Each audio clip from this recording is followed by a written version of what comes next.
Hi, everybody. Welcome to the show. I'm your host, Sharon Feckety. This is the Dr. Whisperer Show, and I'm very happy to have Justin Knott here today, who's with Intrepy Healthcare Marketing. He is the president and CEO. Welcome to the show. Thank you very much, Sharon, for having me on. I'm really looking forward to talking a little bit of practice marketing, which is the space that you're in as well. So thanks for having me on. Well, there you go. So, it's funny. I'm very transparent always in my life and on the show. And when I thought, should I have a healthcare marketing company on my show? And the answer is always, of course, because collaboration and there's business for everybody is so true, so overused. I could not agree more. But it was like, not everybody's going to like me. I'm from New York originally, and it was tough, and we do different things. And I'm always happy to have a resource for the physicians that I work with, for the practice managers that listen to the show, for anybody that is interested in working with great doctors. So we have a wide audience. A lot of people in the mental health space listen to the show. Oh, yeah. I was texted this morning asking about a psychiatrist that I had not on so long ago. So I'm very happy that you're here. So Justin, first and foremost, I want to know about why you chose this name for your company. Yeah, absolutely. That's one of the more common questions we have because it's a difficult name to say. But it kind of all the way goes back to when we were starting the business. We were having a conversation over a beer, actually, as we were kind of making inroads to this, and had one of our really close personal friends that was just talking about, we were kind of spitballing naming opportunities and what we thought could work. And she brought up entropy, the thermodynamics term in physics, which some people get it off the top. Like, is that where that came from? It is. And what we did was kind of make a play on, because entropy is really about kind of chaos and thermodynamics, that there's like randomness in heat exchange and all of that type of stuff. And so we wanted to kind of flip that on its head and use an iteration of the word in entropy. But as you know, there is so much chaos in the digital marketing space, so much lack of transparency and intangibleness in its nature. So we kind of thought it made sense to say we're creating order out of digital chaos. So that's kind of where the name originated from, was kind of a polar opposite of what entropy is in thermodynamics. We're trying to do the opposite in the digital marketing space. I love it. Well, that, and it also makes sense to have that term in the healthcare world, since it's a lot of chaos. Yeah, absolutely. And I think now, as we were talking off mic before, that just in the world in general, and hiring and doing things differently and coming out slowly, merging out of this pandemic, life has certainly changed. And for sure. Business has changed big time in business. Oh, yeah. So Justin, tell me what got you started into this business? How long have you been in business? So we're closing on the 10-year mark, which is really big from an entrepreneurship standpoint. So we're really excited about that. We've survived so far and have been one of the fortunate ones to thrive. My background was actually in finance out of college, early stage investing. I came out in 2011. So like very in the thick of the financial crisis, where I was a newbie college grad with even good grades, but I was competing against MBAs with 3 or 4 years of experience in finance, and people could never hire me over them. So I was really struggling and got hooked up in an internship kind of situation with an early stage investing company. And that's actually, that was my first kind of foyer, because we were starting a lot of companies in-house into marketing and like getting the website set up, the branding. So that way, when we had that injection of capital, all we had to do was put a CEO in place and they could kind of be off to the running, building the business, and really fell in love with it. And kind of long story short, Kelly, my wife, who owns the agency with me, and I started working together on one of those businesses that were in the portfolio. And she was living in Atlanta. Her background was in healthcare. She had worked and grown several very large practices at that point. And she was the one who really opened my eyes to the whole healthcare space. Like, you can not only make money doing social media, but you can really grow businesses. And we kind of fell into it, because I had really an entrepreneurial mindset of, I want to do something on my own. I want to start something that's ours. And so we were crazy. We were 25 at that point, like 9 months into dating, and we're living in a 1-bedroom apartment and went both feet in. We cut our cable, cut our internet. I worked at a Starbucks for a year as we were growing the business, and we lived off of DVDs and 5 seasons of Game of Thrones. I love it. Yeah. And so that was, and she taught me how to do physician liaison marketing. And we literally filled the back of our trunks of our cars up for the clients that we were lucky enough to represent. And we drove hundreds of miles every single week, pounding pavement and going door to door, building referral relationships for our clients. And I think it fond memories, but also an incredible learning experience on what the real patient journey looks like and what the life of a physician really looks like when they're referring patients. So that's kind of how we got our start. And I'm glad that we did start that way and not just jump right into digital marketing. Yeah, it's true, because you really do have to understand so many facets of the medical industry. There are so many, and I have such a great love myself for physicians, because I feel, working with them for over 20 years now, that I know that where they thrive, and where they thrive is seeing patients, right?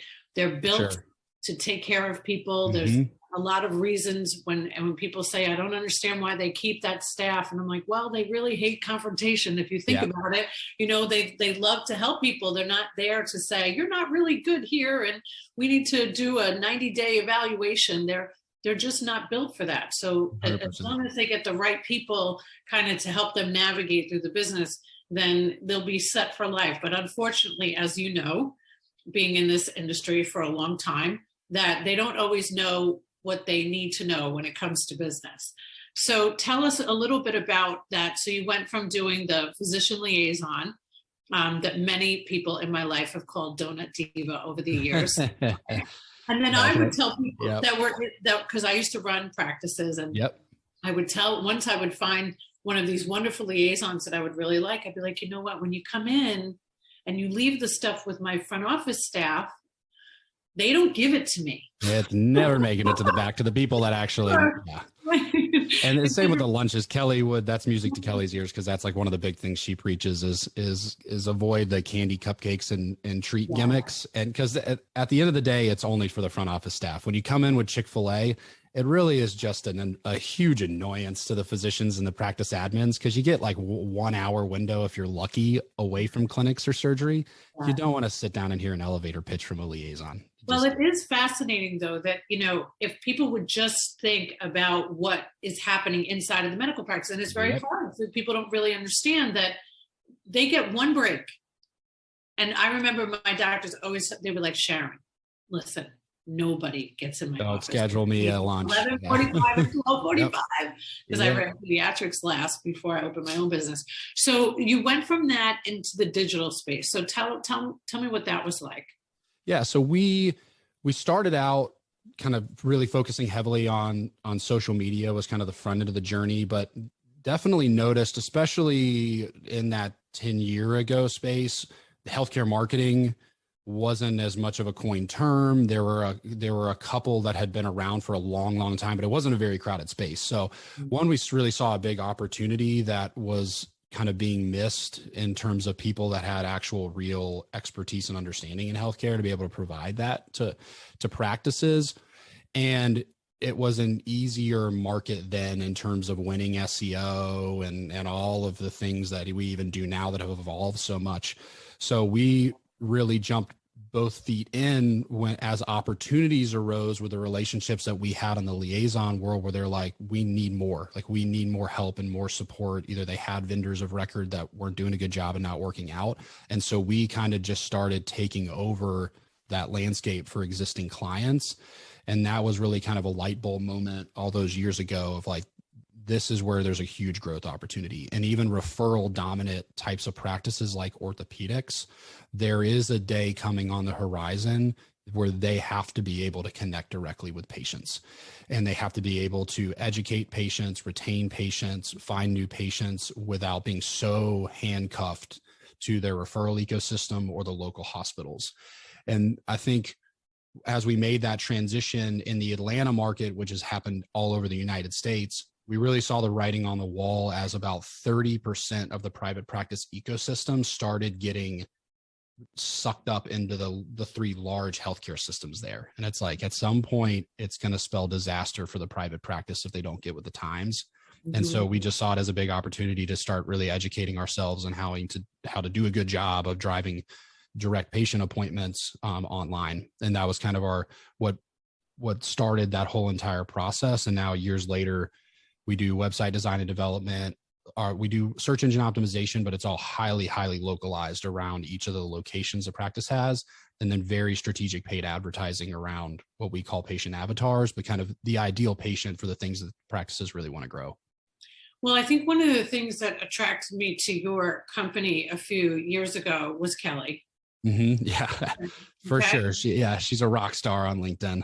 She's a rock star on LinkedIn, Yeah. but I think there's a huge difference. I know why I get hired. I get hired because I have experience in the medical industry. Yep. Oh yeah. The doctors trust me, and I could literally say, you guys should work with Justin, and they would say yes. Like that's how, because we develop our relationship, they know that I know what it's like to run the businesses, to grow the businesses, to work with reputable companies. And I think when it comes to healthcare, it's especially prevalent to work with people that actually do understand the nature of patient referrals and how valuable they are. And I've always loved the talk about the physician liaison experience, because although I think it's so important, we've all seen now, being unable to go into.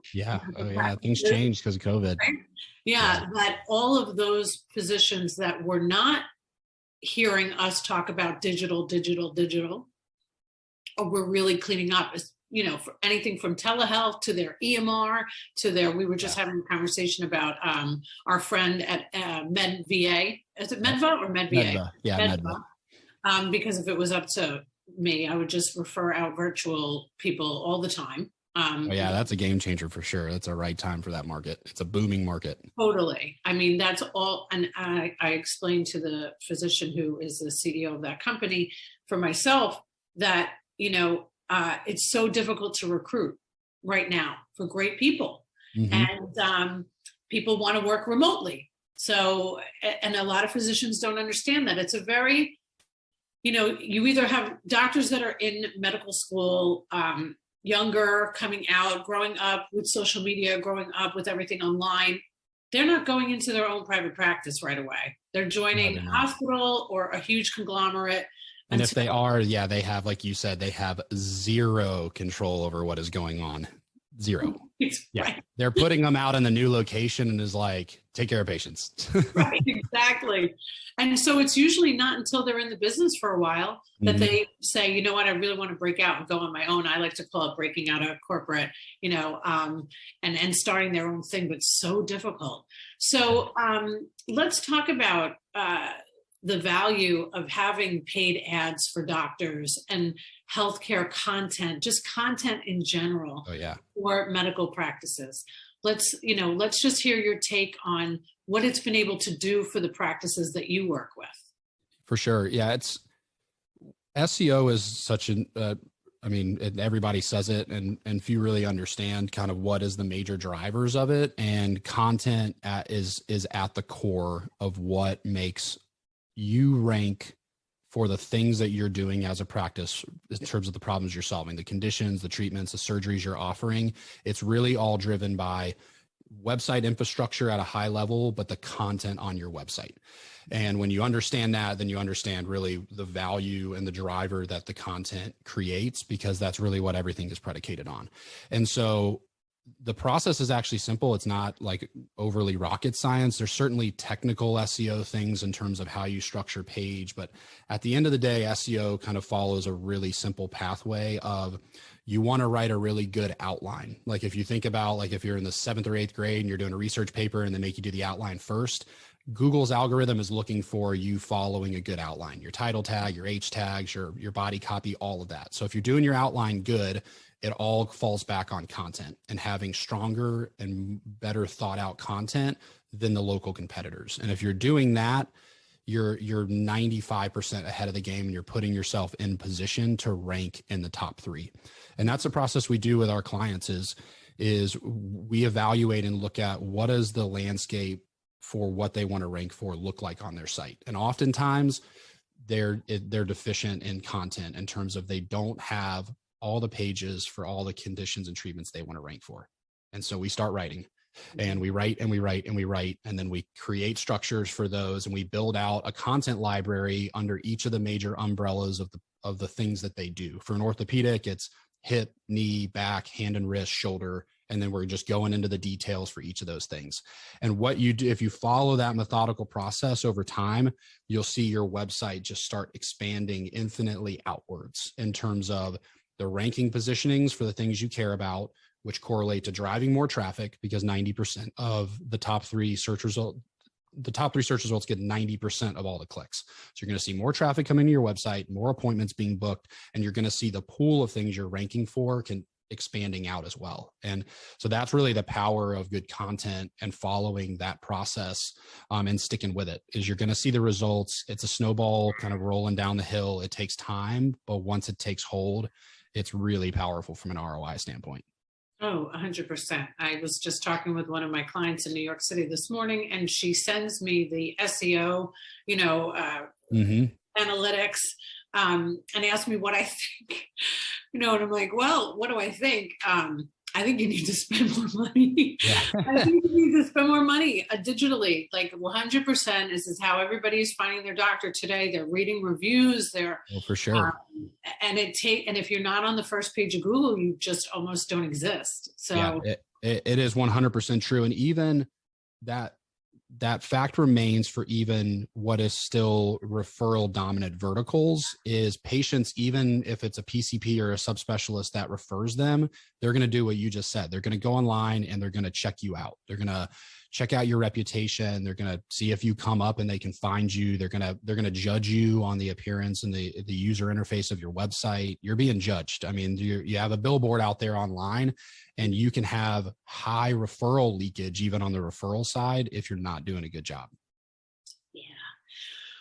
Well, it only makes me think of how difficult it is sometimes to get the physicians to understand how powerful and valuable this is, right? So I always say, please don't refer me anybody that isn't ready for help, because I don't have any.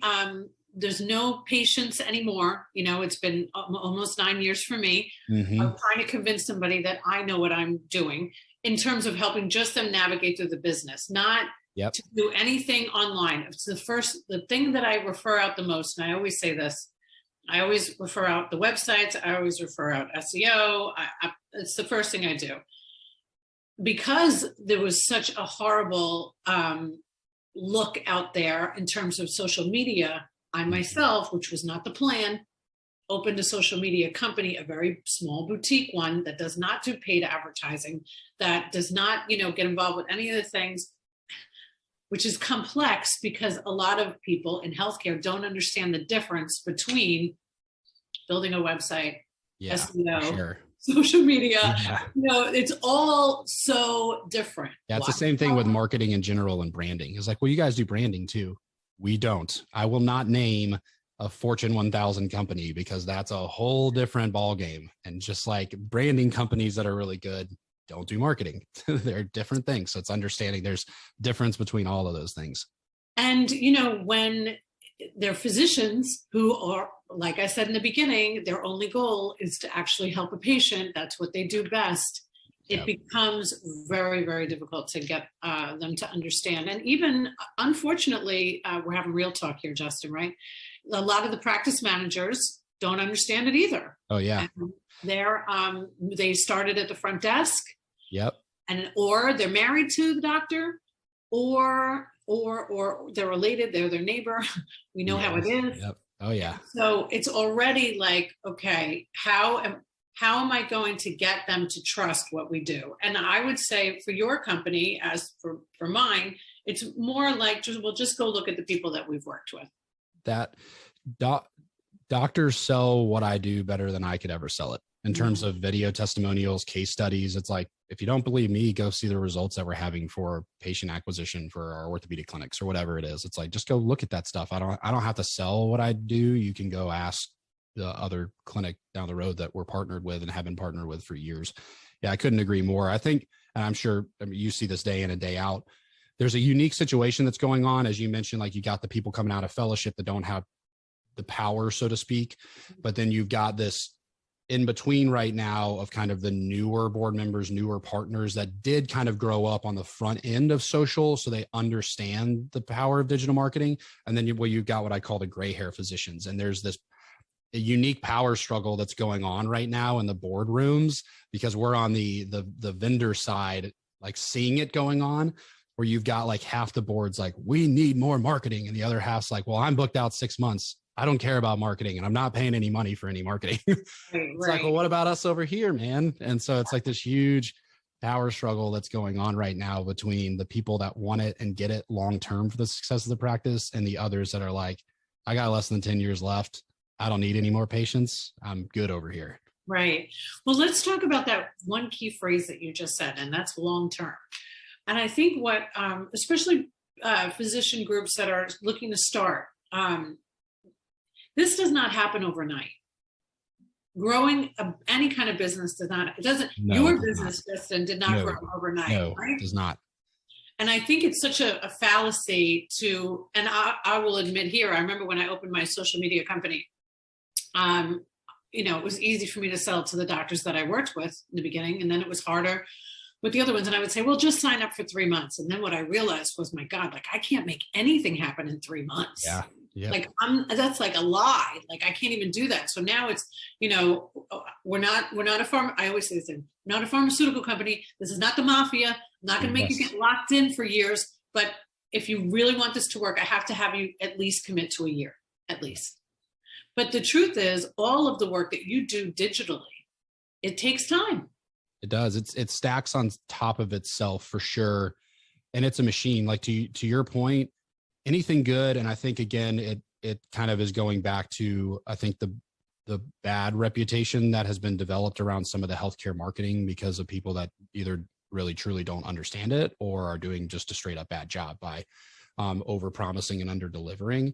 And that is the truth. I mean, growing a good social program or growing a good search engine optimization program takes years. And that does not mean, and that like always freaks people out. I even say this with paid advertising, like paid advertising, you can quote unquote feel it in the first week when you launch ads and you'll see substantial results in the first 90 days. But anyone that is telling the truth in terms of how you optimize an ads campaign will tell you it takes 9 to 12 months to get it like so right that you know everything about the whole funnel and you know how to go to the well and pull more patients out, so to speak. But that doesn't mean it takes that long to see results. And it's the same thing with social. It's all about building momentum, and content development is a tough process to get right in coordination with the practice. But once you get it right, it's just at that point tweaking and optimizing. But it takes a long time to fully build a good program out. Again, it doesn't mean you're going to take that long to get results, but to do it the right way, it does take time. Yeah, it's just, to me, it's like you have to have a great team. You have to have a great digital strategy. You have to have a digital footprint today. And if you don't have one, you're almost non-existent. And I'm that blunt, with people now, where I used to be a little softer in my delivery. I'm like, well, you don't exist. I can't find you online. I'm sorry, you don't exist. And it is tougher too, because I do feel bad for that pocket of physicians that are at that age where they have like another 5 to 10 years maybe until they retire. But you have to think about selling the business. You do. Yep. You can't be so tied to the fact that Dr. Smith has been in the area for 40 years because the practice will be worthless when you, Dr. Smith, retire. They came to see Dr. Smith being the key thing right there. Yes, exactly. So you got into the podcasting space. So how long have you had your podcast? Tell the audience about your podcast. And then do you recommend doing podcasts for physicians that you work with? Absolutely. So my wife and I started the Patient Convert podcast. It's we focus on marketing topics, kind of similar to you do, really trying to bring on physician guests, practice admins, people like yourself that really understand how to grow practices. And we started it in November 2019, so like 3 months before the national lockdown. So it was a wild roller coaster the first 6 to 9 months of the podcast. And fortunately, on the back end, as you saw too, there was a big pop in podcast listenership after the kind of the dust settled with COVID. So we were able to kind of catch those wins.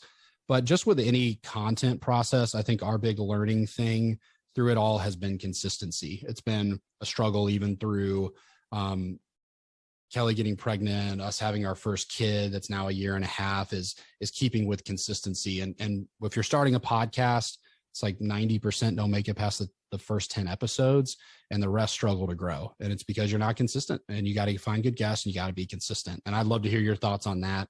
But in terms of physicians starting podcasts, I think it is an unlocked gold mine for whatever type of thought leadership that you're trying to build. There is a niche and a listenership for every type of physician that is out there, no matter how niche you are or whatever problem you're trying to solve. And the beauty of it is you can build from both ends, whatever you're trying to accomplish. If you want to build thought leadership with your colleagues and become the most notariable spine surgeon in the country, you can do that through podcasting. If you want to attract more patients in a local or regional environment, you can do that through podcasting. So I think if you want to set out and create your own space, create your own thought leadership, and start investing in your personal brand, I think podcasting is also one of the easiest mediums for physicians to get into. But yeah, I'd love your thoughts on that, as in terms of should they get into it, but also your advice on growing it, having done it as long as you have. Yeah. So I started mine in 2018 for only one reason. Every doctor told me they were too busy to do it. And I believed in it so much. I have 2 brothers that live in New York that both have podcasts in sports, Oh yeah. Successful. Yeah, they did really well. Yeah. And we're doing it even before I started the Dr. Whisperer. And, in the beginning, when I started to do it, I was really doing it. I liked anything that I'm referring or recommending. I'm an operations person, right? So the reason that doctors trust me is because I used to run medical offices. How could I refer something out to somebody if I didn't understand all the nuances of it? Oh, yeah. And then I would hear this, I got to get the right equipment. I got to have the right background. Like, this behind me, if anybody's watching, is an Amazon. It looks like I'm in a forest. I get $17. I have a Yeti microphone. I'm in my home office with a big selfie light. I do it on Anchor. It distributes the podcast for me. I've heard millions of reasons why I shouldn't use Anchor, because I won't own my podcast. I'm pretty sure that I'm nothing like Brene Brown. Spotify's not coming to me and offering me 20 million. Yeah, for sure. Yeah, you're not Joe Rogan. They're not going to struck you a check for I want to be right. Exactly. That's why I went with Brene. Yeah. But that said, I have one client, Alt Psych, which I'll give him a nice little plug right here. And he is an alternative psychiatrist, and he does the Alt Psych show. Now, mental health is a huge, unfortunately and fortunately, there's not enough psychiatrists out there. There's not enough mental health practitioners. So this is a space where you could listen to a psychiatrist and a psychologist talk to each other, and they bring on guests, and sometimes it's just the 2 of them for free. You could listen to some great information, maybe waiting to get in to see that doctor or waiting to get in to see that. I think it is like the most important. And if I right now turn to Alexa, which I won't say too loud or Alexa's going to talk back. She's going to start talking in the background. She's listening anyways. Right. And I say, play the Dr. Whisperer podcast. It's going to play.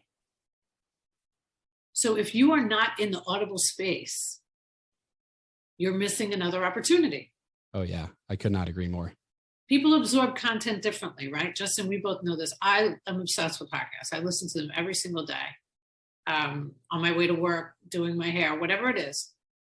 So why not have something in your own space? But it is a commitment. The only thing that matters about podcasting is that you commit to doing it. I did 5 days a week in the pandemic on the Dr. Whisperer. One reason we were in a pandemic. We couldn't go anywhere. And I wanted to help my doctors. And my network was big enough to be able to bring a lot of people on. To educate the patients out there that were in fear. What a great opportunity. What a great platform. And I think, for you, Justin and Kelly, too, being the experts in the industry, where I could even say, hey, listen, if you don't know what to do when it comes to physician liaisons or SEO, listen to this podcast. Yeah. And what I loved so much is I don't know, being from Atlanta, and I think every market probably had it. We had a digital radio company called Business Radio X that was like throughout all of Atlanta. And their money making proposition was you can have your own radio show. And it was like probably $5,000 for the year or something like that. But it gave a huge opportunity as like a biz dev rep to like host your own show and then invite your potential type of client on. Nobody's not going to say no to being on the radio. Right. And podcasting is that. And it's free for the most part. Like you said, I mean, at the most you can get out for like $50 a month or way less than that. Even like Libsyn hosting is like $10. And that's what I loved is like, I mean, it's like sitting right in there in front of you. And again, nobody's going to say no to being on a podcast. Like, sure. And then you want to open the doors to a monster of a potential client, invite them on the podcast. And it's just, it's how I've gotten business. Yep. I can meet the CEO of basically any company that I want to, because everybody needs promotion. Yep. Also great for content. I mean, you can clip an episode, throw it up on LinkedIn. You could, whatever it is. Dr. Mudgill is a phenomenal dermatologist out of New York City and Long Island, and he's got like 2.1 million followers on TikTok. I'm grateful that he has shared some of our interviews. But that's what you want. You have an opportunity to reach an audience that you would not normally be able to reach just by having a conversation that's going to help you in business. I completely agree. And to your point is we always tell physicians is to pick a medium, pick something that you love and you're comfortable to make you more likely to do it and become a master of that medium. Don't try to overwhelm yourself. It's the same what we always tell people about social media. Like we were even talking about like our social media, we need to do a better job on some of the other avenues, but we've gone all in on LinkedIn. Everything we build is around what works well on LinkedIn. And with the podcasting side, like if you're a physician looking into that, it's about working smarter, not harder. And like you said, with one 30-minute episode like we're doing right now, we can create an audio. We can create like hundreds, if we wanted to, of audio, 60-second or less audiogram clips for social media. You can take this video, you can slice it up, and you can put the whole entire thing on YouTube. You can have 100 pieces of evergreen content for the next 6 to 12 months to drive just downloads for this episode out of this one piece of 30-minute content you recorded. Oh, I mean, it's maddening to listen to you, Justin, only for one reason, because I just wish so many other people would take that advice, because it's a commitment like everything else. You know, it is. So many people that I have three. I have one that rolls out every Monday with the Doctor Whisperer, and it's video and it's audible. And then I do one every Wednesday about mental health, and I've consistently done it. No matter what happens, it is going out. Even if it has to just be me. I used to say, well, once a month, it'll just be me. And sometimes I have so many guests, they come to me, they want to be on the show. I didn't have to look for you, Justin. And I knew where you guys were. There are so many great conversations that you can have for content that, once I start listening to this, I'm like, oh my God, if people would just listen to this advice. For me and you right now, it's working for our own companies. Oh yeah. Yeah, we're saying it only to help the person that's listening and watching. Yep. It works. But again, just like you said, you gotta commit to it. Like none of this stuff comes easy. Like you don't fall into a ton of podcast listeners or fall into social media.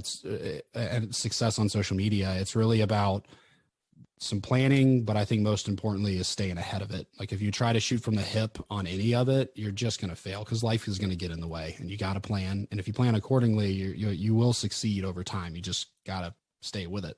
Yeah. I mean, and sponsorship is great. I mean, I have a sponsor for my podcast and he gets business out of it because they do telecom, and what doctor's office still, no matter what happens, doesn't need a phone system. So another plug for Thai Technology. I love it. Yeah. It is. It's a very valuable thing. So I'm thrilled that you guys are doing it. And I will actually too, I will refer it out more because I have listened to it. I have gotten value. I've gotten value from your LinkedIn. I think that and LinkedIn is the best place to grow organically. If you're not comfortable doing TikTok, then everybody should be on LinkedIn.